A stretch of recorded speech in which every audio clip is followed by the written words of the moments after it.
Thank you so much for having us this evening. We're really excited to share some updates and things that have gone on the past year at Brunswick Junior High School. Much like the high school's presentation tonight is going to focus on the strategic plan priorities of teaching and learning, student and family engagement, and staff development and retention.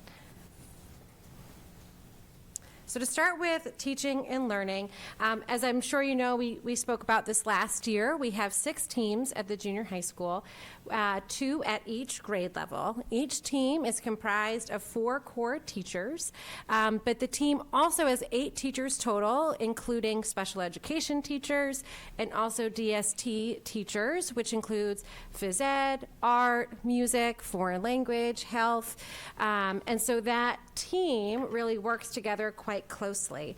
And for teaching and learning tonight, we want to focus on the collaboration that happens both across teams, across departments, and with our community. So what we have highlighted on this slide is in 7th grade this year, Language Arts started off their year with a community and belonging unit around the text Seed Folks, and this happened both on Jewel Island and Great Diamond Island. Vertically, all the Language Arts department also does book clubs on a regular basis to increase the love of reading and reading comprehension, along with the standards of speaking and listening around book discussions. And so some of those at the start of the school year highlighted children with disabilities or children with different adversities going on in their lives. WINK is one of those, along with Insignificant Events in the Life of a Cactus. So if you're looking for a good book to read, both of those are quite good. Some of our other learning partnerships, we're really fortunate to have a technology integrator at the junior high, Michelle Russo. And not only does she teach a digital literacy class to 7th grade students, she also works with our classroom teachers to enhance the education for our students. So for example, in 6th grade social studies, there was recently a geography unit where she and Mr. Kosak worked together and took drones out to multiple locations in Brunswick to look at the geographical features. So the picture on the very left is one of those very pictures, and students really had a phenomenal time learning about the drones and using them. She also has students using robots in the picture next door. Another one of our classes that helps our students who might be struggling readers, the teachers created a partnership with Kate Furbish School for Book Buddies. And so once a month, middle school students are going down to KFS and reading with their book buddies, working on oral reading fluency, and different activities with their friends. And then the other thing we wanted to highlight at the end of last year for Mental Health Awareness Month, we had a speaker series. As you can see, Yusuf came in and spoke about his story coming to the United States. We also had guest speakers such as doctors and trainers and school counselors, social workers. It was a really wonderful event, again, partnering with the different resources that we have within our school and outside of our school district. And a few more really quickly. In 8th grade, we read To Build a Fire by Jack London. The Brunswick Fire Department is a huge support. We go to Boston on our field trip. We also had Space Day last year, where we had an astronaut come and join us. Digger Carey is a retired astronaut. We had over 19 presenters, special guests from around the state, really to highlight Space Day. And we had different learning activities for all of our students. So thank you to Susie Ring, who's retired, but she organized all of Space Day for us. The other big change that's happened this year at Brunswick Junior High School is the implementation of BAR, which is Building Assets, Reducing Risks. And BAR is this really amazing program. So last June, we applied for and received an $80,000 grant from the Maine Department of Education to implement this at the junior high. And it's a systems-based approach that has research and proven results across Maine and the United States. The 2 big pillars of BAR are data and relationships. And when we talk about relationships, we mean student to student, student to staff, and staff to staff. And the strengths-based model provides a comprehensive approach to meeting the academic, social, and emotional needs of all students. And some of the outcomes that have been proven in kind of research across the United States is increased attendance, closing the achievement gap, increased test scores, and decrease in behavioral referrals. And on this slide, you'll notice the 8 components. I won't talk about all all of them. If you're ever curious, I'm happy to talk more. But a few that we want to highlight that really tie in closely with our strategic plan is professional development. We had 2 professional development days this summer focusing around bar. We also have weekly bar meetings with our building bar coordinator, Christine Cotto, and we have a bar coach who comes in and gives us different coaching sessions. The other really important things about bar comes down to the I-time lessons. And so what you have in front of you is just a piece of one I-time lesson called Lollipop Moments. When you have a moment, not tonight, scan the QR code, watch the video, and it's really about how do we recognize the people who've made a difference in our lives that we have not said thank you to. Because we all make a difference in someone's life and we may not know about it. So again, it's a great YouTube video about lollipop moments. Lastly, a big part of bar that ties in with our strategic plan is engaging families. And so we've seen a huge increase in parent communication as a part of bar this year, both in positive emails home, getting parents engaged. We've sent positive postcards home. And again, it's about focusing on that whole student and gathering the community around that student to support them. Thank you. We really appreciate that student and family engagement is part of the strategic plan. We recognize that we wouldn't be able to do our best work with students and staff without the partnerships that we have in the greater Brunswick community, including our families. From a logistics standpoint, one of the ways that we do that, have done that this year, is through Reach My Teach, which is a communication tool that allows users to send and receive communication in the language and the platform that works best for them. So far this year, there's been 54,000 messages that have gone back and forth between Brunswick Junior High and our families. And another way we do this is through our community outreach class. This is all 8th graders take a 1 trimester class called community outreach. They work on problem solving, team building, creative thinking, and it culminates in a community service learning project. 2 notable projects. One group wanted to build a Gaga pit in our new motor brake space, and they completed that project. It is incredibly popular. We didn't anticipate it's at times turned into a Gaga mud pit, but we have a plan that is going to fix that. Some of you may have seen your children come home a little messy. We have a plan to fix that. And the other one is revitalizing the Dragon's Den, which a group did some painting and purchased items, and so this is open during basketball games to sell items to people attending basketball games. And again, I'd really like to highlight Bonnie Robbins, Christine Cotto, and Officer Greg McCarthy, who really collaborate closely together for the community outreach class. They work incredibly hard and have really incredible relationships with our students. We also love to celebrate our students in lots of different ways. We have 3 dances a year, 2 for the whole school, 1 8th grade semi-formal. We have assemblies throughout the school year. We have team celebrations where we celebrate shout-outs and also Student of the Month, also concert and performances. And we have been working to increase our family engagement. So for example, our fall conferences, we had 88% attendance last year. We're up 1% this year, 89%. It's not huge, but still growth. We also have a fall open house, and this year we also engaged the community more. We had tables from BCEF and Midcoast Hospital, and we have a much larger list that we're working on for next fall. Teen has reached out to us wanting to participate, as well as Gulf of Maine Research Institute with their Seafood to Table program. They want a table at open house, among other groups. And wait, so the slide. All right. We also have a celebration of learning each June that used to just be an art and science night. We have expanded that to include all subject areas, which is really exciting. And last year, when we talked about how to celebrate our 8th grade students, people were really worried because the 8th grade awards happened during the school day, and we felt like that made it really difficult for families to attend. So we surveyed families, and 78% of responses supported an evening celebration.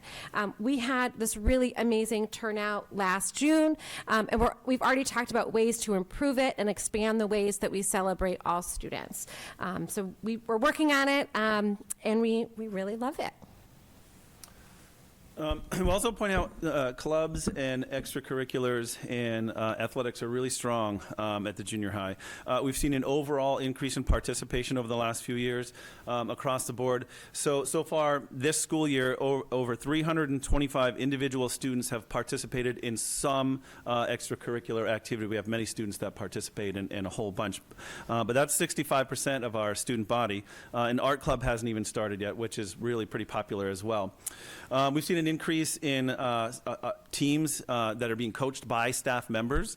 Our cheering program is now in its third year. We have 15 students as part of that, so that's been growing. That's been really popular. We're continuing our wrestling collaboration with Topsom, and unified basketball should get going pretty soon. We offer fall, winter, and spring sports. In addition to that, we have over 15 clubs that students participate in. Some are academic, math team, writing club.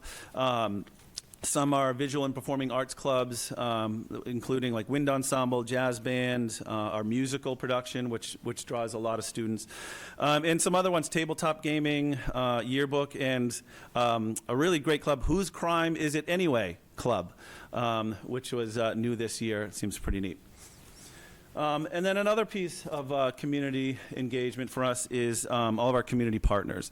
And so one of our strongest partners has been Mid-Coast Hunger Prevention. And in a collaboration with the junior high, there's a food pantry on campus over at Coffin that's mostly staffed by junior high volunteers. Last week, they provided food to over 80 individuals last week. They also sponsor a Fresh Produce Friday where they come to the junior high and kids can take as much or as little food items that they have home. We're collaborating with the Curtis Memorial Library this year with the Bookmobile, which comes to the junior high every Thursday. We're piloting a program for 8th graders with Region 10. This year, Sean Shabbat has been incredibly collaborative working with Lori to create this program for students that just need something a little bit different. It's quite new, but it's really pretty exciting. BCEF has been a great partner for a long time. One of the most visible products of a BCEF grant in our outdoor lunch space, there's these two beautiful murals out there that at times, despite our best efforts, there's areas of the junior high that can sometimes look a little drab. And those two things elevate that space, I mean, incredibly. It was really a bright spot. And so we were really thankful for that. Some of our other partners, Wild Oats, Pat's Pizza, Bowdoin College, The Telling Room, Seeds of Independence, Teen, Brunswick Police and Fire Departments, SASM, YMCA, just to name a few. Thank you. And so for staff development and retention, again, we have professional development with the early release days. We've really focused a lot on our implementation of building assets, reducing risks. We also have been focusing on our department goals. And we also have staff who attend conferences and different pull-out days. We would really like to highlight a few different things. This past year, we had an art teacher of the year with Kari McCarthy. We had a health teacher of the year with Claire Lynn Roundtree. We also had some very special guests at our February Fun Day, as you can see, playing Hungry Hungry Hippo. Thank you again, Dr. Patenziano and Ms. Sean Lambert, for joining us for that activity. They did a wonderful job. In terms of retention, I'm really fortunate that my BEA reps are outstanding. We work with them. We have a monthly meeting where we check in about different things and problem solve. I'll also say, once a month, we do kind of coffee in the morning for staff with open office hours in the teacher's room in case people want to pop in and check in. We have this really wonderful Sunshine Fund that's run by Carla Shaw and Ethel Granholm, and they really do a great job taking care of our staff members. They also help to organize with different members of our staff food trains for staff who are at home for a long time based on extenuating circumstances. And how are we expressing our care for each other. And we also really love Teacher Appreciation Week. I think it's our favorite week of the year. And to close us out this evening, we just want to talk about a few challenges. So what you may not know is that a very special birthday is coming up next year. Brunswick Junior High School is turning 65 years old. And so with that, and the use of coffin, while the buildings have been kept up, there are age and design issues that are really inefficient. That being said, we've been working with the fire department and police department and central office to address these issues to the extent that we can. And the last thing I want to mention tonight, and thank you, Nate, for mentioning this earlier, is voting at Brunswick Junior High School. And again, I want to thank the board and I want to thank the Town Council of Brunswick for voting to move public voting away from Brunswick Junior High School. It's really hard because students must learn remotely, and that's really not what is best for our children. We want them to be in person. We want to teach them. But for safety reasons, when we have the public in the building, we can't teach them in person, and student safety is our #1 priority. So again, thank you, and I'm going to continue to advocate for voting to move. I know I will be a broken record, but I am just fine with that, especially when it comes to safety. So are there any questions for Mr. Scheft or myself? Any questions? Go ahead. I don't have a question, just a comment. Thank you both so much. I have one kiddo in 8th grade, and it's been a spectacular year, and I really appreciate this. Junior high kids aren't the most communicative, so being able to see this, I'm like, oh, no kidding. So thank you. I really love what you're doing at the junior high. It's such a special place, and thank you so much for taking the time to put that together for us. And I'll just echo that. I really appreciate this. It's a great presentation. To me, it's really encouraging that you had 89% attendance at the conferences. That's wonderful, and I really appreciate that opportunity, as well as the open house and the celebration in the spring. It's really great for, especially once they go from having a single teacher to having multiple teachers, to go around and be able to meet them. And I really just wanted to say that I noticed, and I know other families that I'm in communication with really noticed and appreciate the positive engagement that goes back to families about students, the postcards and the calls. It really makes a huge difference, and it really lifts up our students and our families. So thank you for taking the time to do that. It's great. Are there any other questions? No, great. Well, I want to thank you as well. you. This has been fun. 4 years ago, we didn't have these presentations, and I think this just illustrates the great work that you're all doing. And I want to thank the board for allowing us to do this, because Selena's point, right? Parents don't hear everything, but this is another opportunity for you all and all of our departments to shine a light on the positives and the challenges that we have. I also just wanted to follow up on Lori's point about voting. We've asked to meet with the Secretary of State, Shauna Bellows, to just echo the concerns that Lori spoke about. She's open to having a meeting with us, so I don't think we have it on the books yet, but team from the junior high, myself, Mr. Lambert, and I think we were going to have Ruth come with us as well. Ruth may not know that, but a team. She does now, but we do have a team. So I appreciate Secretary of State, agreeing to meet with us, and we're just going to talk about our concerns and continue to talk about our concerns and continue to talk about our concerns. We'll keep the board updated on that. But again, thank you for the junior high. Love this presentation. Thanks for the lollipop. You're welcome. Thank you. Thank you.